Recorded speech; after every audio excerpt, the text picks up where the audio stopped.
I think does help to push Canada, but you just don't know in these last few hours. A lot can happen. James, what say you? I mean, certainly there's a fly in the ointment. Just when we thought they were coming together, we got the deal done with Mexico, and now we have these comments from the president that have surfaced, and in Canadian media, of course, having a field day with it.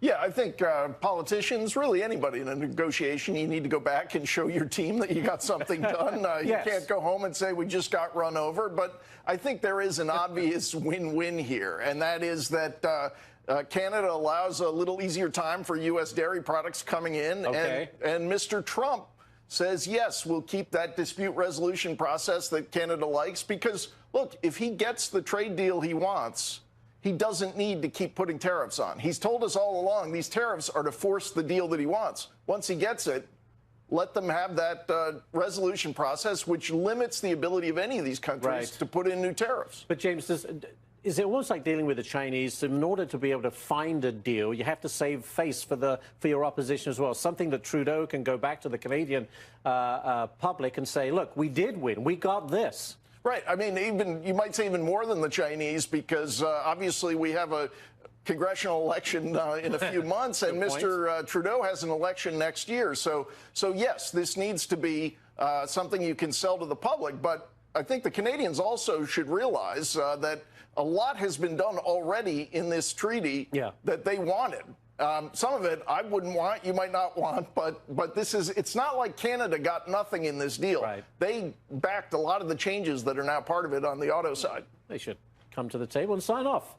Heather, let me bring you in. You make a point. You say, look, 70% of Canadian exports go to the U.S., but only 18% of U.S. exports go to Canada. In other words, they need this a lot more than we do. That should give us a pretty strong position.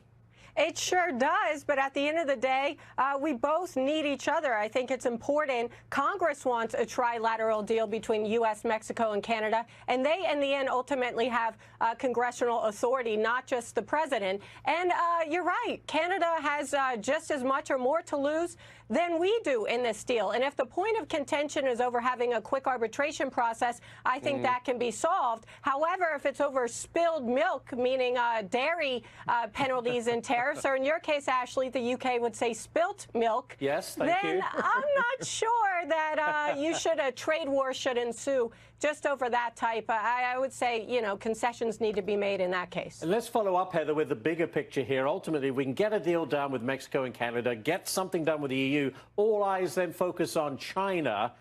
You think it's a pretty high-stakes kind of a game of chicken we're playing right now with China with the tariffs? It really is. And the point with China is very different from our grievances with Canada and Mexico protecting our U.S. automakers. With China, it's more about forced intellectual property, theft, and forced joint ventures and subsidies that their government provides. So it's a different ball game with China. A lot more tariffs are on the table, threaten $200 billion worth of goods, to another 25% coming next week, perhaps. But so far, only $50 billion worth of goods from both sides at a rate of 25% tax or tariff on those right now. So this is important. I think China's watching, but they're going to operate on their own timeline and their own schedule. Let me bring back in Jason. You know, we had some low-level, most recently, negotiations with China. It didn't seem to go anywhere. Now we have the announcement from Ford saying, you know what, this Chinese-made small Ford Focus that we were going to bring here, we're not going to do it anymore. We just don't want to have to deal with the tariffs. That puts more pressure on China, right? Because they've got to find somewhere to sell the car. They do. It's a big segment, a big market. And as somebody who rents a lot of cars, I'm kind of glad to hear this because you get stuck in a Ford Focus, you're in bad shape. But I love Ford. I drive Fords, but I don't want to drive that Ford Focus. So that's very selfish on me, but on my own part. But I think the fact that we've been moving forward with Europe, we're making progress with Mexico. I do think we can work out the things with Canada. That puts more pressure on China along the way.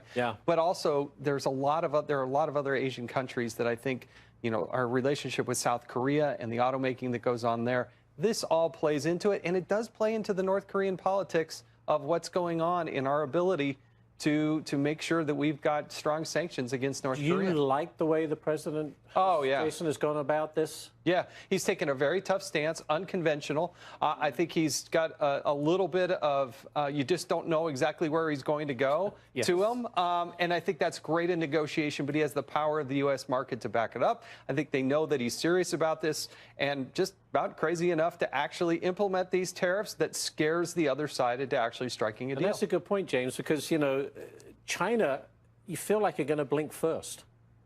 You feel like we are or they are? No, they are. China's going to have to blink first because, to Jason's point, it seems Mr. Trump just negotiates like this is it, you know, and he'll follow through with his threats, in other words. And that's got to be frightening for the Chinese, who are, you know, we're hugely important to them. I know they are to us, but we can handle it a little better than they can.